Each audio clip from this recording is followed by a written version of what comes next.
My flight has been severely delayed. Last night, we counted at least 18 FAA facilities reporting staffing shortfalls. So the staffing woes continue. Cancellations and delays remain high. Chicago, New York, and Boston, those areas are feeling the most impacts right now. The air traffic controllers are not getting paid. TSA is not getting paid. If you're planning to fly anytime soon, brace yourself, because chaos has taken over America's skies. What was supposed to be a smooth holiday season has now turned into one of the most stressful travel periods in recent memory. More than 800 flights have already been canceled in a single day, leaving thousands of passengers stranded, frustrated, and desperate for answers. The nation's airports, usually symbols of efficiency and movement, have transformed into scenes of confusion and anxiety.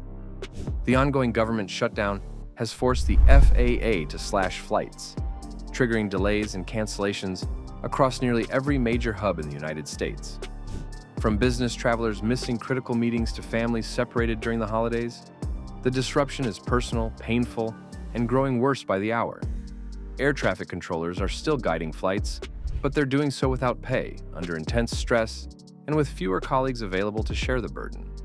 It's a fragile system running on fumes, and the tension is mounting. But here's the real question. What happens when one of the world's largest aviation networks begins to collapse under its own weight? Before we dive deeper into this unfolding crisis, make sure you subscribe to the African Web for more in-depth global updates and powerful stories shaping our world today. To manage limited staffing and maintain safety, the Federal Aviation Administration has implemented emergency measures that cut 4% of air traffic at 40 of the country's busiest airports. This is not a minor adjustment. It's a massive nationwide restriction that affects millions of passengers. If the shutdown continues, that number will rise to 10% by next week, potentially grounding thousands of additional flights. From Newark and Chicago to Miami and Los Angeles, the air travel network is beginning to feel the full weight of these restrictions. Each cut in air traffic creates ripple effects, disrupting connections, schedules, and cargo transport airlines are now juggling limited slots, overbooked passengers, and staff shortages that make it harder to keep up with the crisis. Meanwhile, air traffic controllers, the backbone of the aviation industry, have been working without pay for weeks. Many are reportedly pulling double shifts just to keep planes in the air.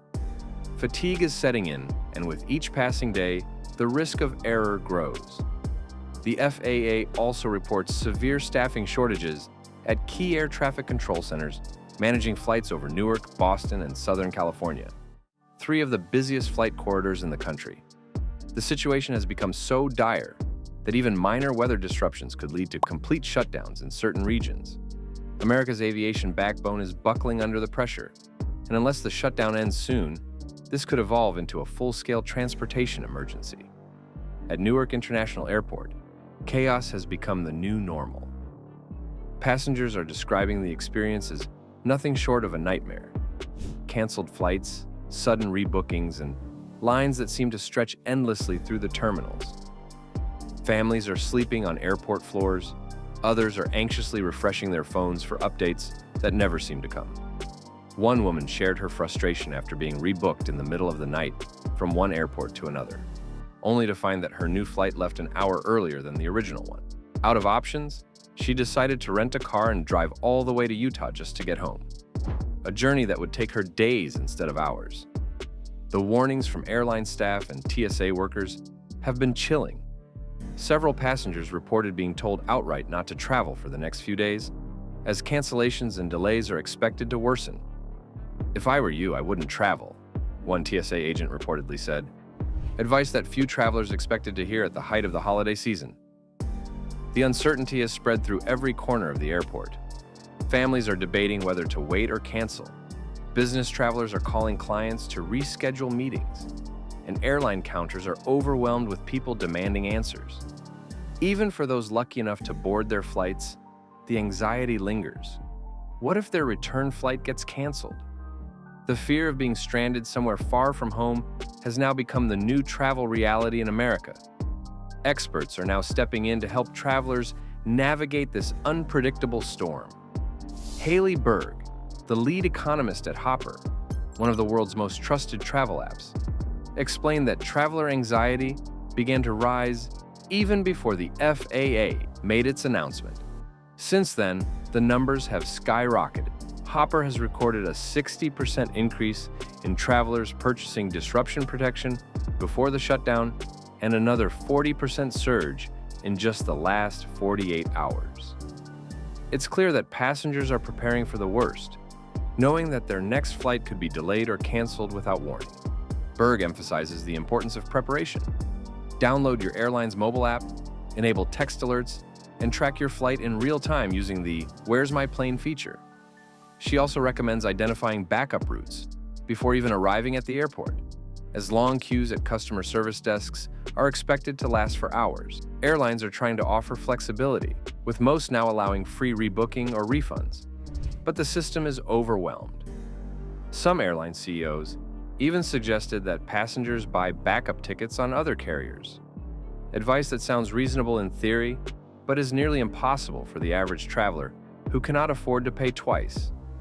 Berg recommends instead using disruption assistance services, which allow passengers to rebook instantly on any available flight, regardless of the airline. With uncertainty gripping the skies and no clear timeline for recovery, the only safe bet for travelers right now is to stay informed, stay flexible, and prepare for the unexpected.